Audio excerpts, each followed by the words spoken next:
are Geekcentric, and you can be too.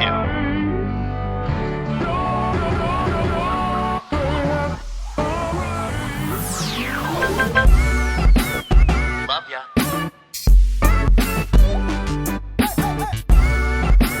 Get home safe, guys. Peace.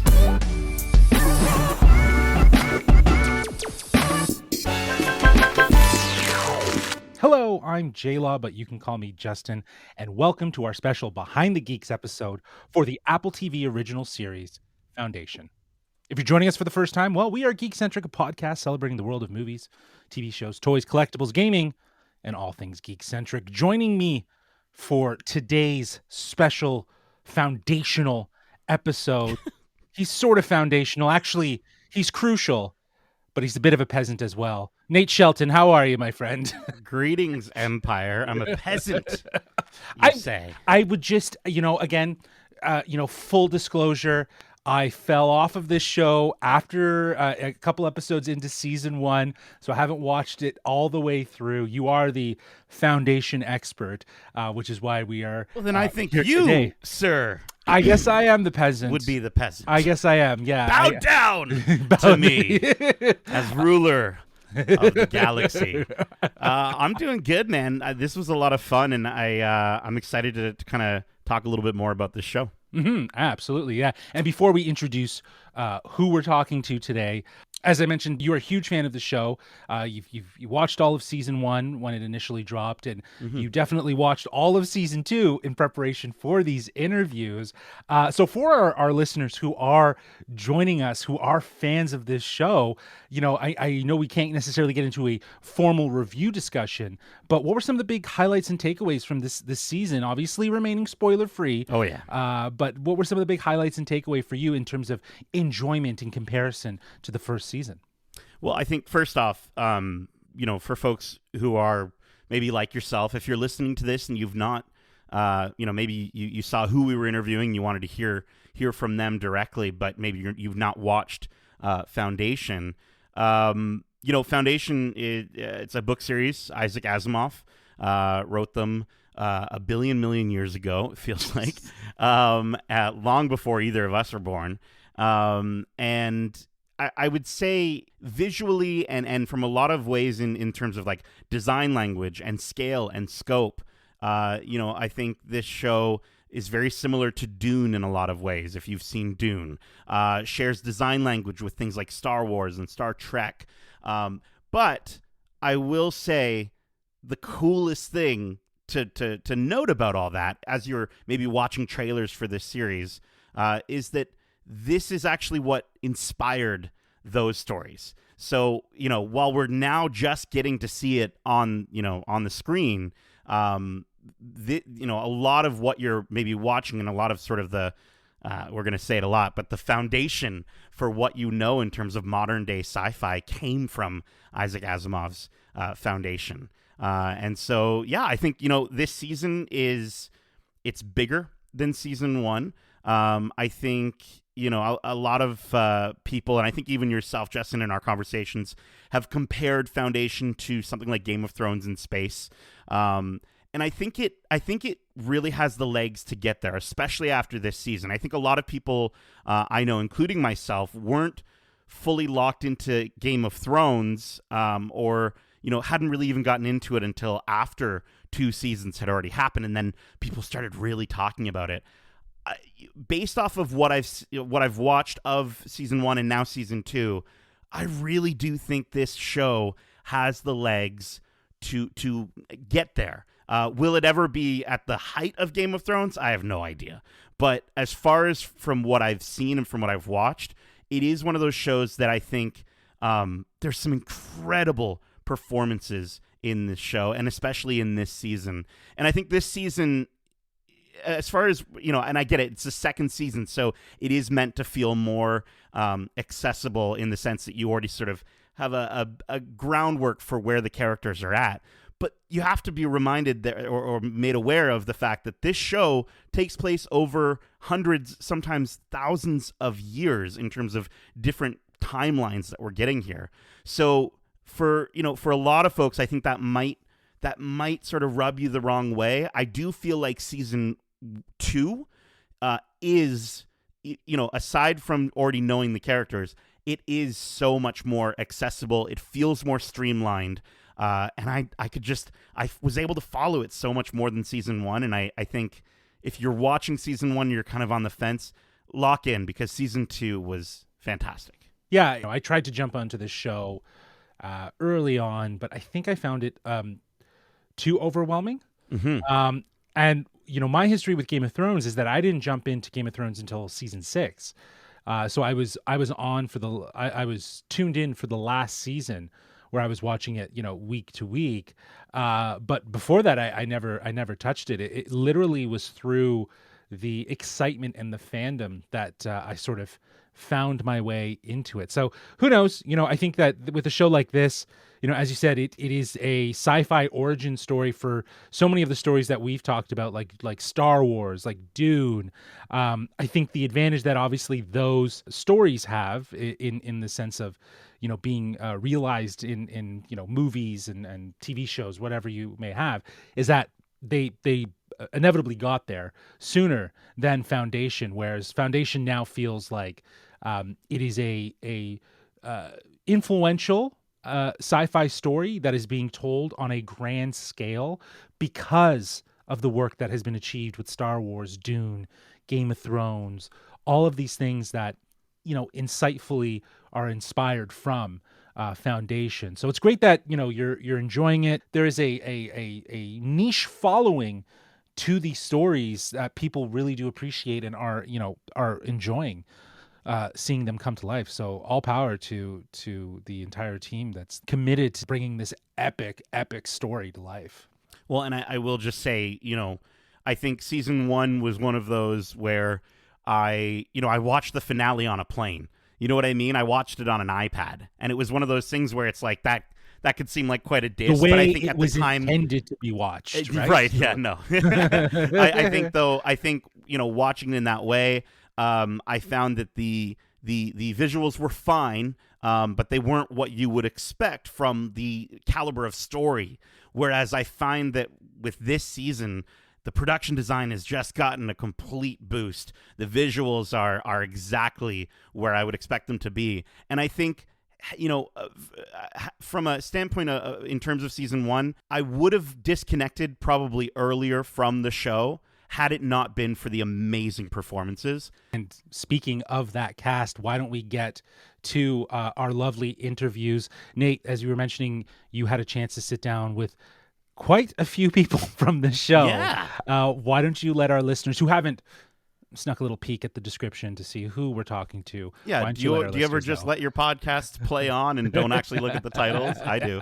I had the wonderful opportunity, thanks to Apple TV Plus, to chat with quite a few of the cast. I spoke with Leah Harvey, who plays Salvor Hardin, Cassian Bilton, who plays Brother Dawn. I spoke with Kulvinder Ghir, who plays Polly, Lee Pace, who is Brother Day, and Laura Birn, who plays Demerzel, who's kind of honestly one of the best performances in the show. And of course, the creator and showrunner of this show, David S. Goyer, which was such a delight. Yeah, he's the showrunner and executive producer. Obviously, he's not the creator because Asimov is the creator. Yeah, I'm very excited for our listeners to enjoy these interviews. So now that we've gotten all that out of the way, let's get to our lovely interviews with the cast and showrunner executive producer of Apple TV's Foundation. First up is our interview with Leah Harvey. Enjoy. Hey, Leah. My name is Nate. Thank you so much for taking the time to chat with me today on the Geekcentric podcast. How are you doing? I'm great. How are you? Talking to you. I'm wonderful. In the first season of this show, you were kind of on your own story, separate from Gail. And in this season, you get to spend the entire time with her. Can you tell me, what was it like to act alongside someone who's your character's mother, but she's as young as you? Yeah, that's always going to be an odd experience, I think. But Lou and I spent a lot of time in season 1 outside of filming, and So when we came to season 2, we already had a way of communicating, a good vocabulary. Like we had a chemistry, so we were able to really draw on that and trust each other with the choices that we were both making. So it was great to be able to work with Lou, with Jared, and just with everyone. Like it's great to be able to work with people who are a central part of the show and who are really big parts of the kind of foundation of the show. It was nice to be able to team up a little bit. I love that. Yeah, all the foundation puns. Let's keep them going. Um, uh, and yes, exactly. And I'm sure getting to spend more time with Lou must have been lovely as well. I've heard you guys are pretty tight. Yeah, it's nice. Very cool. Now, in this season, you get into some pretty rough and tumble fight sequences. And I saw in another interview that when you were younger, you did tap dancing. Are there any parallels between tap dancing and kicking asses, Salvor Hardin? I would say so. Yeah, I think there Yeah. are. You know what? There actually are. Like timing is a big thing in doing fight sequences, and so Mhm. with any dancing, you have to be in time. You have to be able to count the time and like be on point with your choreography. And it's very similar with fight because it's actually more dangerous. So, so you gotta really be on top of it. So yeah, lots of skills drawn from dancing go into fighting. Very cool. Very cool. Well, I mean, speaking of skills, and maybe even like life lessons, are there any sort of life lessons that, as your time as Salvor, that you've sort of taken away and maybe implemented into your day to day? Yeah, for sure, for sure. I think I've built up a real sense of like confidence in myself as a person who is a leader and who when I need to be and who people look up to, you know. I went to a drama school and I go back there all the time and I talk to them about my experiences, and it's nice to be able to share those stories and to pass it on to people who are younger, who are coming up and who will be playing these kinds of characters in the future. It's great. Very cool. Very cool. Yeah, and I love that you get to play Salvor in particular. Now, in terms of going through that and playing this character, in season 2 in particular, I guess without spoilers, this might be kind of tough, but what is there a specific episode or a specific interaction that you're really looking forward to seeing, sort of the fans' reaction to? Yeah, there are there's a lot of moments between Salvor and Gale where they really connect, but they also kind of don't get each other sometimes, as we all do with our mums and daughters and things like that. So I'm really looking forward to the audience seeing that development of that relationship. And there are some key moments that really change things. And yeah, I think it's going to be a nice little development for that relationship. Very cool. Very cool. Leah, that is my time, but thank you so much again for taking the time to chat with me today. I wish I had more time. You are so excellent in this show, and I can't wait to see what you do next. So thank you so much. Thanks so much. Next up is our interview with Cassian Bilton. Hey, Cassian. My name is Nate. Thank you so much for taking the time to chat with me on the Geekcentric podcast. How are you doing today? Thank you. Yeah, I'm really well. How are you doing? Oh, I'm talking to all of you folks, so it's been fantastic. Good. It's great to get to talk to you about such an interesting role as Cleon, split between 3 men. And in the show, we see Dusk and Day giving you, sometimes nefariously, but giving you advice at times. Yes. What was it like on set between Terrence, Lee, and yourself? Did they also give you similar advice? Yeah, I think that's the weird thing about playing this part, particularly when I started the job, is that they have welcomed me and nurtured me just in the same way that you see Brother Day and Brother Dusk look after Brother Dawn, particularly in those dinner table scenes with the very young Dawn. Yeah. It's been a joy working with the two of them. I mean, they're so generous and have taught me so much. I love it. I love it. Yeah, and I have to say, you're the most likable Cleon out of the 3. I mean, don't tell the others, they might execute me, but as the as the most likable Cleon, why do you think Dawn is consistently shown as the more hopeful, caring Cleon? I think there's something that David touches on, which is embedded in the show, which is, I think there is a hopefulness about Foundation and it's looking to the future and hoping that things will get better. I think naturally we always look at the youngest component of any family or any child and think, well, the future's in you, so let's put all our trust in or hope in this younger individual. So maybe that's why. Yeah, you have to ask David. Yeah. No, I mean, that makes sense. Like Dawn, like the beginning of a new day is like Yeah. you wake up in the morning, you're like, okay, today's gonna be a good day, and then Yeah. It's not until the you know. afternoon when you realize it's not. It's The definitely morning, not. And then dusk comes, and then you're just like, okay, I just want to retire. it is game over. Yeah. Is there anything you've taken away from Dawn as a lesson for your everyday life? Like, is there anything while you were playing Dawn that you're kind of like, I think I'm going to start to do this more in my day to day? I think he tries to, sometimes not to his betterment, but I think he always tries to see the best in the people around him Yeah. and tries to look for kindness in a world that doesn't treat him that kindly.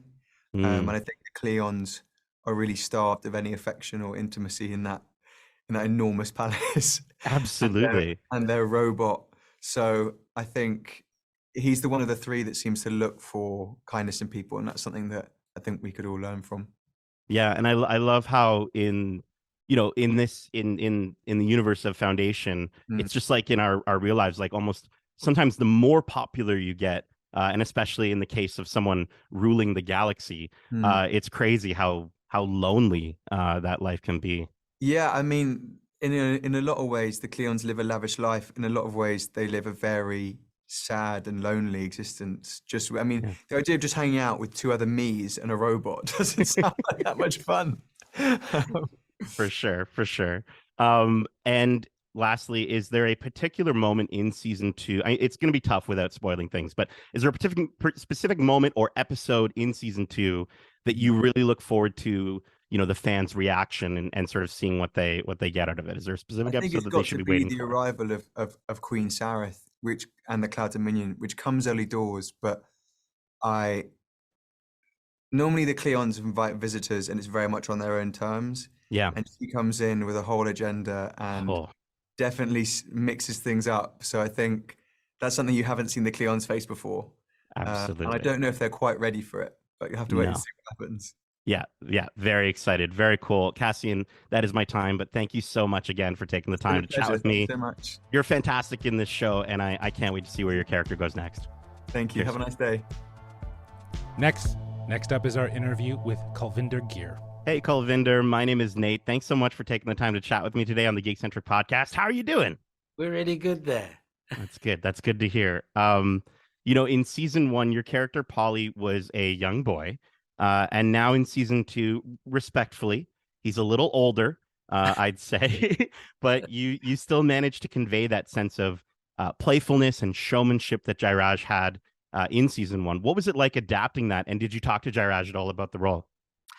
I talked to him, I think, a couple of times on the phone just to make him feel comfortable that, he's in good hands. Yeah. Polly's in good hands.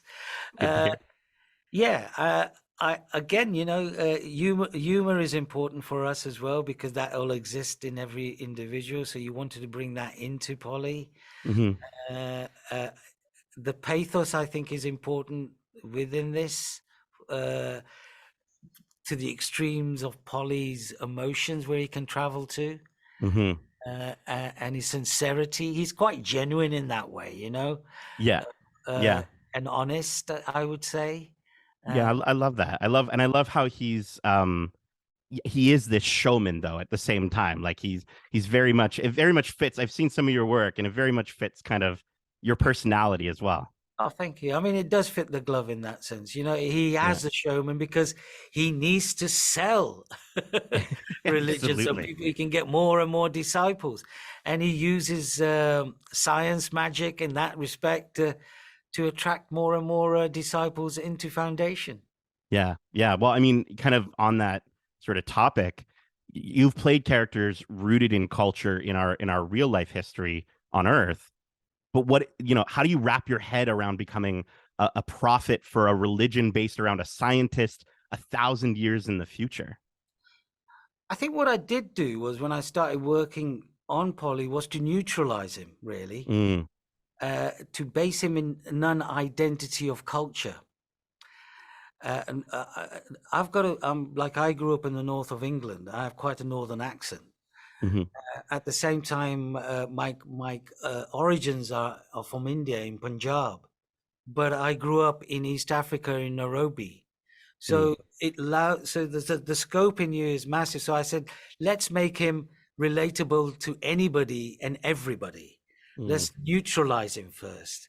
That is not actually one being from one particular place.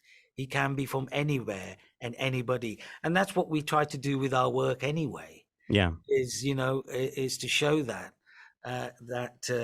should be able to be anybody, that the joy of being an actor. I love that. And go in all these different dimensions if you want, you know. And I Cool. wanted to bring that with Polly. Yeah.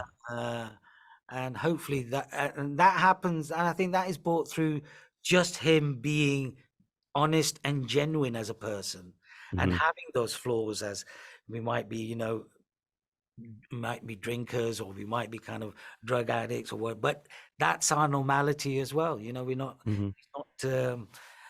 he's not labeling to be a particular culture. Yeah. Yeah. And but I also love how it shows this character that, yes, has all those flaws, but is also, as you said, so genuine and so intelligent. Yeah. Is there anything that you've taken away from Kulvinder, or sorry, from from Polly, as a lesson for your everyday life, or at least something that, you know, a message that you think people should take away from the character? Question. Yeah.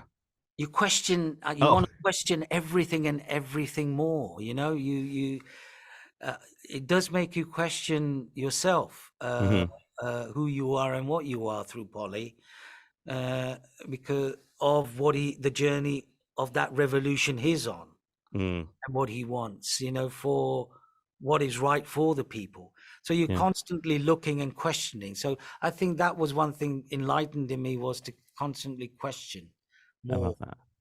Yeah, keep questioning. Yeah. Kulvinder, thanks so much again for taking the time to chat with me. You are so wonderful. You're a light of a brightness in this sort of somewhat at times dark series. So thank you so much, and I can't wait to see where Polly ends up next and how old he might be.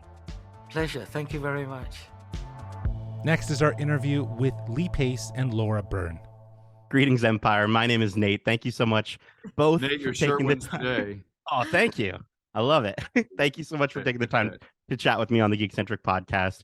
I'm so stoked to get to talk to both of you. I love both of your performances in this show. And I want to start with kind of talking about emotions. Laura, you know, Demerzel, she's a robot, but you masterfully make her so relatable and at times so heartbreaking in your performance.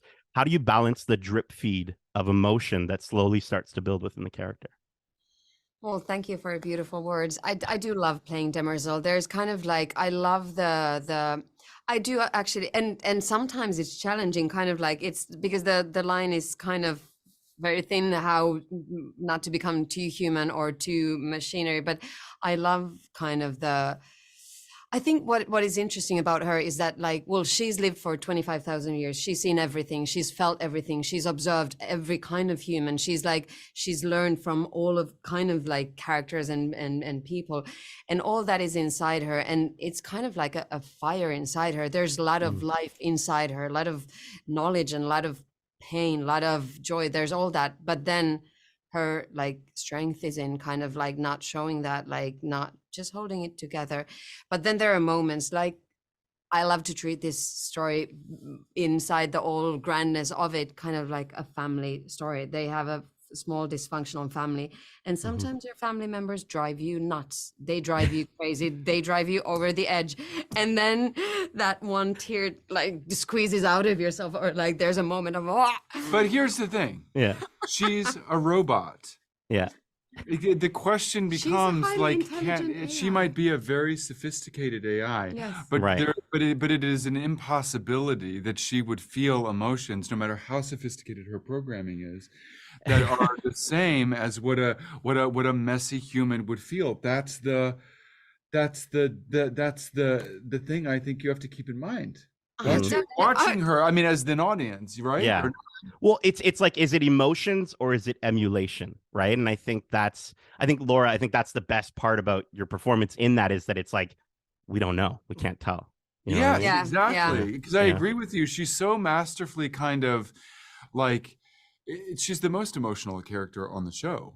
Well, I don't know about that, Lee, because for yourself, your multiple lot of- iterations of this lot of man. A emotions. lot of emotions. Right? This season, especially, like Cleon is not afraid to show more emotion. How do you shift between that regal, prolific empire and the very delicate, broken man that is Cleon? I don't know. I mean, I think he is broken. I think the thing about him is he's not really one for self-reflection. Mm. And what he's thinking about is his ambition. He's thinking about his legacy. He's thinking about himself. He's just thinking about what he wants and what he needs. He's a primitive thing. Yeah. He's a primitive, messy, instinctual animal. This show is full of, sophisticated robot Harry Seldon, who thinks that that mankind can be saved by logic, reason, math. And then you've got Cleon, who I think poses a counter to those arguments, which is there's a magic to being human. There is a messy alchemy that comes in the emotional, spiritual fight for survival. That you cannot reason your way through. You cannot. You can only muscle your way through. You can only survive it. I think that's what happened on the spiral. Absolutely. I think he did receive a vision at the end of it. And the vision was, it's just you, buddy. It's just you. You get no vision. You get no magic sands. You just get you and your body and your mind alone in the cave. And and the weight of the galaxy is on your shoulders. What are you going to do about it? I love that. Laura, Lee, thank you so much for taking the time to chat with me. Both of you are, again, incredible in the show, and I can't wait to see where your characters go next. Thank you so much. Oh, good. Thank you very much. Awesome. Thank Cheers. you. And thanks for the Bye. compliment. It's awesome. Our final interview is with David S. Goyer, showrunner and executive producer of Foundation. How are you doing? I'm doing very well. That's a very colorful shirt you're wearing. Thank you. Our final interview is with David S. Goyer, showrunner and executive producer of Foundation. Spanning so many characters, planets, cultures, religions, all over the course of hundreds, sometimes thousands of years. What goes into the strategy of making this story accessible and keeping track of all of it? A lot of flow charts. Okay. Sometimes we get lost ourselves. Sometimes me and my fellow writers and producers have to double check each other, or we'll catch ourselves on one of the sets and say, "Oh, wait, we got that wrong." We'll have to go back and reshoot something. But in terms of the accessibility, I mean, that's the thing that I preach all the time to people. I say, we want the show to feel classic. We want it to feel timeless. Mm-hmm. Yes, we employ a lot of the tropes of science fiction, but every storyline, I say, what happens if we strip all the science fiction out? Would the story still work if it were a contemporary story? And what are the antecedents we can point to that make this relatable? Because if people can't relate to it, it doesn't matter how many cool creatures we have or how many gadgets, then they're just going to completely check out. And so that accessibility, I think, is key. Yeah. Yeah. And I definitely feel that kind of, especially in this second season. And I appreciate it because it's, again, I kind of go back and forth on, like, the show doesn't hold your hand, but then as you start to get to know these characters and start to see, again, just like you're saying, sort of how relatable they are, that's where I truly connect with it. That's the secret sauce. I mean, Yeah. I as a viewer, I don't like shows that hold my hand. So as a showrunner, I don't like to make that kind of show. That being said, I like to portray the characters in a very real, intimate, sometimes funny way. I like to have them react as you or I would react to some of these crazy things. And I think that's the key, is even if some of the terms are crazy, the way that the characters are behaving, you can relate to. You can see that they're rolling their eyes at something, or you can see that they're uncertain, or they're falling in love with someone, or they're, taking the piss at someone. I mean, I think that's the key. Well, I think that's definitely true for the character of Becky. Yeah. But I heard that in another interview that your dad asked you to bring this story to the screen. If he was still with us today, what do you think he'd say about what you've created? I think, well, both my mother and my father have passed away, and they were both fans of Foundation, so they never got to see it. But I think they would be very proud, and I think they would have considered the crowning achievement of my career. Certainly my dad was the one that gave me Foundation, and he said it's the greatest science fiction work of all time. And actually on his deathbed, he said, I think you should make it one day. So it does feel like the journey of my career has come full circle in that regard. I love that. I love that. My dad is responsible for my love of Star Wars. So I completely get that connection and that relationship.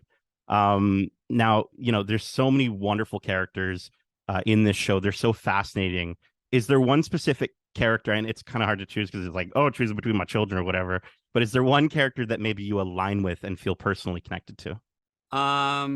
I adored the character of Bel Rios when I was reading the books, and Ben Daniels is one of my favorite actors. So the fact that I got to work with him and he got to inhabit that character, I mean, that was phenomenal for me, and that I got to direct him and direct the character of Bel Rios was phenomenal for me. I have a lot of empathy for Polly. I think he's kind of the heart and soul of the show. Kulvinder did a wonderful job, and I love his journey as someone who's kind of fallen from grace and has to refine his faith. I just think there's a lot of humanity in some of the characters we introduced in season 2, and so that part was really fun. Yeah, absolutely. The humanity is the foundation. We've been using a lot of foundation puns in this junket, so it is the foundation of the show. Thank you so much again for taking the time to chat. I thoroughly enjoyed season 2. I think maybe even more than season 1. So congrats. Good. I hope people keep liking each additional episode, season more. More and more. I was proud of season 1, but I'm even more proud of season 2. So I hope that's the case. Yeah, and I can't wait to see this series continue and what's next for this massive story. So thank you so much, David. Thank you. And we're back, kicking things off, your interview with Leah, Cassian, and Kulvinder.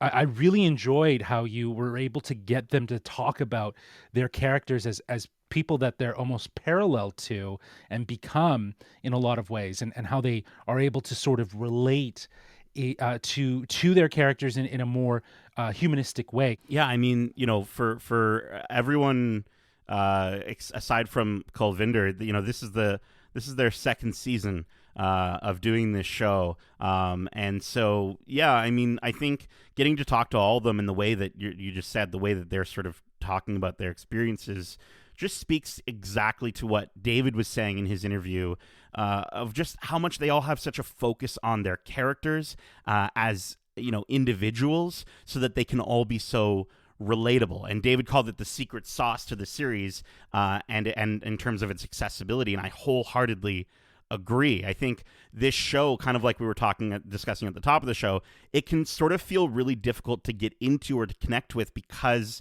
of its scale, and just how much it really doesn't hold your hand at first. But if you give it time to breathe and you really take the time to push past the sci-fi of it all, I think you'll get an excellent look at these fantastical characters as actual people dealing with some of the most high concept sci-fi stuff ever written, but at the same time, it is that connection, that the basis of emotions, and the humanity of it all. And at the end of the day, well, you can look at these big giant ships and these hundreds of years spanning technology and some of these really, really high high level things. Yeah, you can check out pretty quickly if you're just looking for those things, right? You like Goyer was saying in his interview. And also while we're talking about that interview, I think it was really great for you to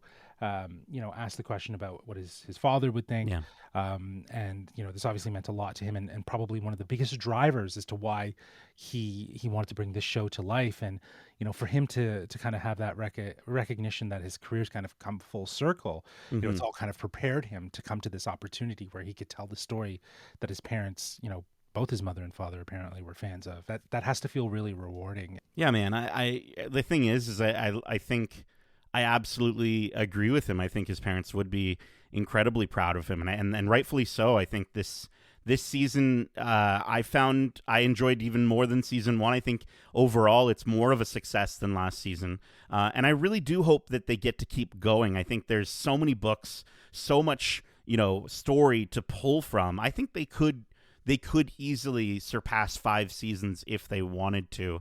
And I think it's just all going to be about, it's going to come down to how much will audiences adopt this show. And I really hope they do. Again, if you're listening to this, I'd say if you're a fan of sci-fi, if you enjoyed, Dune, Star Wars, Game of Thrones, give this a shot past its first season, and I really do think you'll be taken with it. And I for me, a lot of it does come down to just like we're saying with the emotion, the performances.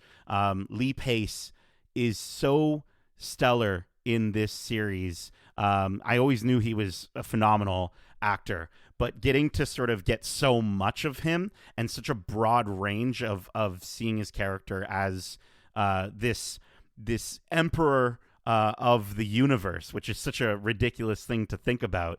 But, I think just as we were saying, watching him in this interview, I mean, he talks a lot. I've watched other interviews with him, and he didn't talk that much here, but it was great when him and Laura sort of had this like philosophical question about Demerzel. Is she human? Is she not, based on the emotions that she projects? And you guys kind of had this great aha moment where it's like, you don't know if it's real or if it's just, if it's something that's artificial. Mm-hmm. And I think that's what's great about, Laura Byrne's, sort of realization of how she manifests this character. She has to understand that line, right? There's a line there of understanding how far you can go with being, robotic, if you will, while also still layering in a more human touch. So, again, fantastic interviews all around with this cast, and of course with the showrunner and executive producer. We are so grateful for getting these opportunities to chat with people and learn all sides of the project. Again, huge thanks to